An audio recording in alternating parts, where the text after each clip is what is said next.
ನಮಗೀಗ ತಾಲೂಕು ಆಡಳಿತ ರೈತರುಗಳಿಗೆ ಬೆಲೆ ಕೊಡ್ತಾ ಇಲ್ಲ ಅನ್ನೋದ್ರ ಬಗ್ಗೆ ಸಾಕಷ್ಟು ದೂರುಗಳು ಬಂದಿರತ್ತೆ.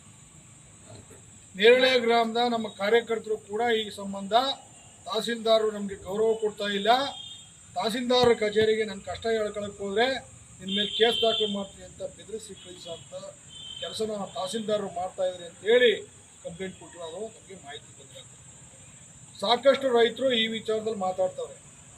ಏನು ಅಧಿಕಾರಿಗಳು ಏನು ಮಹಾರಾಜರಲ್ಲ, ನಮ್ಮ ಸೇವಕರು.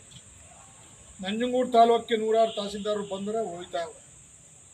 ಇಲ್ಲಿನ ಸ್ಥಳೀಯ ರೈತರು ಇಲ್ಲಿನ ತಾಲೂಕು ಆಡಳಿತಕ್ಕೆ ಸಂಬಳ ಕೊಡ್ತಾ ಇರೋದು. ಈ ರೀತಿಯ ದರ್ಪಗಳು ಯಾವುದೇ ಕಾರಣಕ್ಕೂ ತಹಸೀಲ್ದಾರರಾಗಲಿ ಯಾವುದೇ ಅಧಿಕಾರಿಗಳಾಗಲಿ ರೈತರಿಗೆ ಮಾಡೋಕ್ಕೆ ಕೂಡದು.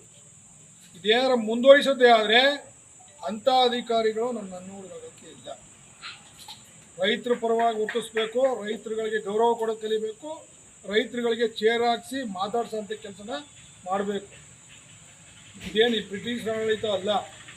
ಈ ದೇಶಕ್ಕೆ ಅನ್ನ ಕೊಡೋಂಥ ರೈತ ತಹಸೀಲ್ದಾರರಾಗಲಿ ಇನ್ನಿತರೆ ಅಧಿಕಾರಿಗಳನ್ನ ಹುಡುಕ ಬಂದಾಗ ಅವರಿಗೆ ಕನಿಷ್ಠ ಗೌರವ ಕೊಟ್ಟು ನಿನ್ನ ಕಷ್ಟ ಏನು ಅಂತ ಕೇಳೋಂಥ ವ್ಯವಸ್ಥೆ ಆಗಬೇಕು. ಹಂಗಾದಾಗ ಮಾತ್ರ ಇದು ಪ್ರಜಾಪ್ರಭುತ್ವ ಆಗಕ್ಕೆ ಸಾಧ್ಯ. ಇದು ಅಧಿಕಾರಶಾಹಿ ವ್ಯವಸ್ಥೆ ಅಲ್ಲ. ಹಾಗಾಗಿ ಆ ರೀತಿಯ ವರ್ತನೆಯಾರ ತೋರಿಸಿದ್ದೇ ಆದರೆ ಯಾವುದೇ ಅಧಿಕಾರಿಗಳಿಗೂ ಕೂಡ ನಾವು ಹೋರಾಟದ ಎಚ್ಚರಿಕೆನ ಈ ಮೂಲಕ ಕೊಡೋಕ್ಕೆ ಇಷ್ಟಪಡ್ತೀವಿ.